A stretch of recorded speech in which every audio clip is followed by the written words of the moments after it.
अरे रमा ओ रमाकांति, तुम इतना कुछ कैसे बना कर ले आई हो? क्या तुम्हारी माँ ने मना नहीं किया? तुम तो एक दिन तो क्या पूरे एक महीने का पकवान बना कर ले आई हो। मोनिता ने रमा से पूछा तो रमा ने खुशी से किलकते हुए कहा, अरे कल रात पता नहीं कैसे छोटी माँ ने भंडार घर की चाबी मुझे पकड़ा दी और फिर मुझसे चाबी लेना भूल गई। समझ लो कि पूरी रात चाबी मेरे ही पास थी। बस मुझे मौका मिल गया तो मैंने घी, चीनी, तेल, बेसन, मैदा सब निकाल लिया और मैं पूरी रात अपनी पसंद की चीजें बनाती रही। मतलब तू कल रात सोई ही नहीं? मोनिता के आश्चर्य का ठिकाना नहीं था। नहीं, नहीं, मैं बिल्कुल नहीं सोई। वैसे भी मुझे अपनी पसंद की चीजें खाने के लिए कहाँ मिलती है। सो आज मौका मिला तो एक साथ मैंने अपने पसंद की काफी सारी चीजें बना ली। अरे एक दिन की पिकनिक है, तुम तो एक महीने का खाना बना कर ले आई हो।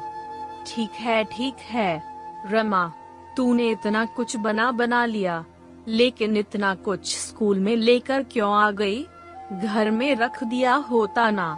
अब इतना सारा खाना कौन खाएगा?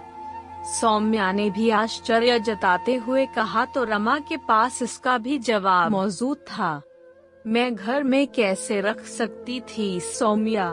तुझे तो पता है ना कि मैं अपने घर में कहीं भी रखूंगी तो छोटी माँ को मालूम पड़ जाएगा और मुझे यह सारी चीजें खाने कहाँ मिलती है। तो मैंने सोचा कि आज तुम लोगों को भी अपनी अपनी पसंद का खाना बनाकर खिला दूं और साथ में मैं भी खा लूंगी।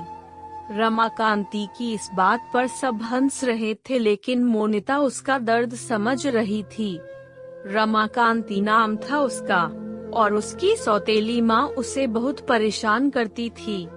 उससे कसकर काम लेती थी और सिर्फ रूखी सूखी रोटी खाने को देती थी। इस बार स्कूल की तरफ से कक्षा 9 की छात्राओं को पिकनिक जाने का प्रोग्राम बना और क्लास टीचर मीनाक्षी मैम ने सबको कहा था घर से अपनी अपनी पसंद से कुछ बनाकर लाना।